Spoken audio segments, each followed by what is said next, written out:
오늘 우리에게 주신 말씀 사도행전 8장 9절에서 13절 말씀입니다. 사도행전 8장 9절에서 13절 말씀입니다. 거룩하신 하나님의 말씀입니다. 그 성에 시몬이나 하는 사람이 전부터 있어 마술을 행하여 사마리아 백성을 놀라게 하며 자칭 큰 자라 하니 낮은 사람부터 높은 사람까지 다 따르며 이르되 이 사람은 크다 일컫는 하나님의 능력이라 하더라. 오랫동안 그 마술에 놀랐으므로 그들이 따르더니 빌립이 하나님 나라와 및 예수 그리스도의 이름에 관하여 전도함을 그들이 믿고 남녀가 다 세례를 받으니 시몬도 믿고 세례를 받은 후에 전심으로 빌립을 따라다니며 그 나타나는 표적과 큰 능력을 보고 놀라니라. 아멘. 피곤하시죠? 예, 졸린 눈을 부비면서 은혜를 사모하며 현장에서 또 인터넷을 통해 예배의 자리로 나오신 여러분들 다시 한번 주님의 이름으로 축복합니다. 피곤하고 졸릴 때에는요, 엄격하고 근엄하고 진지한 이야기보다는 야사, 비화, 전설의 고향 이런 이야기가 좀 더 재미가 있는 법이지요. 성경에도 야사 비슷한 게 있습니다. 우리가 가진 이 66권 성경, 이른바 정통 성경, 정경이라고 부르는데요. 천주교나 정교회 같이 다른 교파에서는 이 정경의 숫자가 조금씩 다르다고 해요. 신약은 27권 똑같은데 천주교는 구약이 46권, 정교회는 구약이 49권. 그래서 총 정경이 73권, 76권 이렇게 차이가 난다고 합니다. 이게 바로 66권 정경의 플러스에서 제2경전 혹은 외경이라고 부르는 책을 추가해서 이렇게 더 많아지는 건데요. 이게 정경에 들지는 못했지만 신앙적으로는 크게 문제가 되지 않는다라고 했던 책이 바로 이 외경이라고는 합니다. 물론 우리 개신교에서는 이거를 성경이라고 치지는 않지요. 그냥 그런 게 있나 보다라고 생각하시면 돼요. 여기 하나 더, 이름은 비슷한데 아예 터무니없는 소식, 야사, 비화, 전설의 고향 같은 이야기들을 써놓은 책들도 전해져 내려옵니다. 거짓 위자를 써서 이걸 위경이라고 해요. 한때 사람들의 입에 오르내렸던 유다복음, 도마복음 이런 게 바로 이 위경입니다. 새벽에 은혜 받으러 나오셨는데 이게 지금 뭔 소리 하고 있나 싶으실 텐데요. 제가 지금 이런 소리 하는 이유는요, 이 위경들 중 하나인 베드로행전이라는 책 이야기를 하기 위해서입니다. 사도 베드로의 복음 전파 일대기라고 알려는 졌지만 사실은 아까 말씀드렸듯이 이게 전혀 검증은 되지 않은 그런 위경이에요. 아무튼간에 오늘 본문에 나오는 이 마술사 시몬 마구스라는 사람이 바로 이 베드로 행전에 등장하는 인물이지요. 그 유명한 커바디스 도미네, 주님 어디로 가십니까? 이렇게 주님께서 베드로에게 특별한 사명을 주셨습니다. 베드로는 그 사명을 받고 로마에 복음을 전하기 위해서 찾아가지요. 그런데 뜻밖의 난관을 만나게 됩니다. 바로 로마 시내를 주름잡고 있었던 마술사 시몬이라는 사람 때문입니다. 그는 놀라운 마술 또 카리스마를 가지고 사람들의 존경과 신임을 받았다고 해요. 심지어는 그를 두고 하나님이다라고 부르는 사람도 있었다고 하니까요.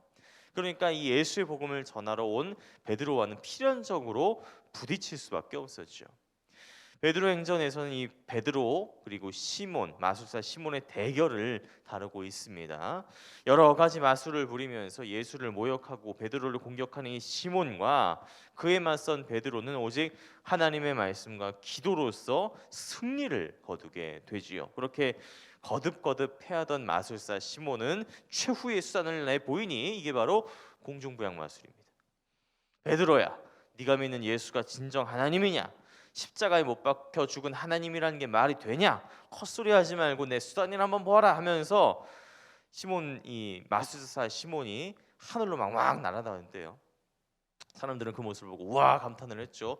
사람이 하늘을 날 수가 있네. 이게 어떻게 된 일이냐? 대단하다 이러면서요. 그런데 그 모습을 본 베드로는 조용히 기도를 합니다. 주님, 저걸 그냥 두고 보시겠습니까? 이렇게 기도를 하니까 갑자기 하늘을 날던 이 마술사 시몬이 뚝 떨어져 가지고 다리뼈가 동강이 나고 패배하였다. 그렇게 베드로 그리고 예수 그리스도가 승리를 하였다라는 게 결론이지요.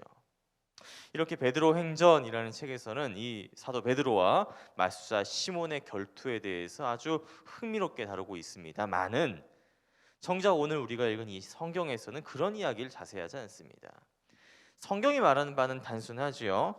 사마리아라는 동네에 마술을 부리던 시몬이라는 사람이 있었는데 빌립이 전한 복음을 듣고서 놀라서 세례를 받았다. 그러다가 내일 묵상한 본문이에요. 성경을 돈으로 살려고 왔다가 사도들한테 걸려서 혼쭐이 났다라는 게 전부입니다. 베드로와 시몬 사이에 흥미진진한 이런 결투 같은 거는 성경에 전혀 기록되어 있지 않습니다. 왜냐? 그게 성경의 관심이 아니기 때문이죠. 성경의 관심은 분명합니다. 오직 성령이 너희에게 임하시면 너희가 권능을 받고 예루살렘과 온 유대와 사마리아와 땅끝까지 이르러 내 증인이 되리라. 그렇게 복음이 땅끝까지 전해지고 있다라는 사실. 더 나아가서 그 복음이 전해지니까 표적과 큰 능력이 나타나게 되었고, 그 전까지는 시몬의 마술을 보고 놀라던 사람들이 이제는 이 복음의 표적과 능력을 보고 놀래서 예수를 믿고 세례를 받게 되는 역사가 일어났다. 곧 삶의 변화로 이어졌다라는 것이 성경에 관심 있는 바입니다. 여기서 중요한 거는 마술을 보고 놀라나 복음을 듣고 놀라나 놀라겠는 매한 가지라는 거죠. 하지만 마술을 보고 놀란 사람들은 결국에는 마술사 시몬에게 속고 말았습니다. 그들의 인생은 전혀 달라지지 않았습니다. 도리어 자칭 큰 자라고 스스로를 높이던 이 시몬에게 이용만 당하는, 결국에는 사기당하고 만 거죠. 하지만 예수의 복음을 들은 사람들은, 그렇게 놀란 사람들은 삶이 변하게 되었습니다. 이전까지는 다른 사람들한테 이용만 당하던 불쌍한 인생이었지만 이제는 하나님만을 섬기기로 작정하고 그 증표로, 삶이 변화된 증표로 세례를 받게 되는 것이죠. 이렇게 마술과 복음은 얼핏은 비슷해 보이지만 전혀 다른 결과를 가져오게 되는 겁니다. 성도 여러분, 오늘 우리 주변에도 이런 일들은 비일비재합니다. 물론 요즘에는 손에서 불을 뿜고 공중부양하는 그런 마술을 보고 놀라기는 하지만 그런 마술사들한테 이용당하고 사기당하는 일은 없죠. 하지만 카톡으로 유포되는 루머라든지 찌라시라든지 거짓과 소문들, 이런 것들에 휘둘려서 이용당하고 사기당하는 경우들을 심심찮게 보게 됩니다. 그래서요, 오늘 이 아침에 여러분에게 사기당하지 않는 방법 한 가지를 알려드리려고 합니다. 그건 바로 그가 누구를 자랑하는가, 누구를 크다 하는가, 그래서 누구를 따르라고 가르치는가를 따지는 것입니다. 오늘 본문을 보십시오. 마술사 시몬은 자칭 큰 자라 했습니다. 그러니까 이런 놀라운 마술을 행하는 내 자신, 자기 자신을 믿고 따르고 섬기라고 가르치는 겁니다. 내가 높은 사람이고 내가 큰 사람이고 내가 위대한 사람이니 나만 믿고 따라오면 너희에게 큰 복이 있으리라 라고 가르치는 게 바로 마술사 시몬이죠. 하지만 그는 사기꾼이었습니다. 빌립은 전혀 그렇게 얘기하지 않았습니다. 빌립은 자신을 믿으라고 한 적 없습니다. 오직 하나님의 나라와 및 예수 그리스도의 이름만을 전하였다라고 성경은 기록합니다. 이 사실을 명확하게 말해주는 단어가 하나 있는데 바로 표적이라는 단어예요. 이 표적을 되게 하늘이 열리고 땅이 꺼지는 놀라운 기적, 미라클이라고 생각하고 실제로 많은 영어 성경들이 그렇게 번역을 했는데 사실은 잘못된 번역입니다. 이 표적에 해당하는 헬라어 세메이온이라는 건 미라클이라기보다는 사인이라고 번역하는 게 정확합니다. 사인이 뭘까요? 누군가 특정한 대상을 가리키는 이 표시를 사인이라고 하지요.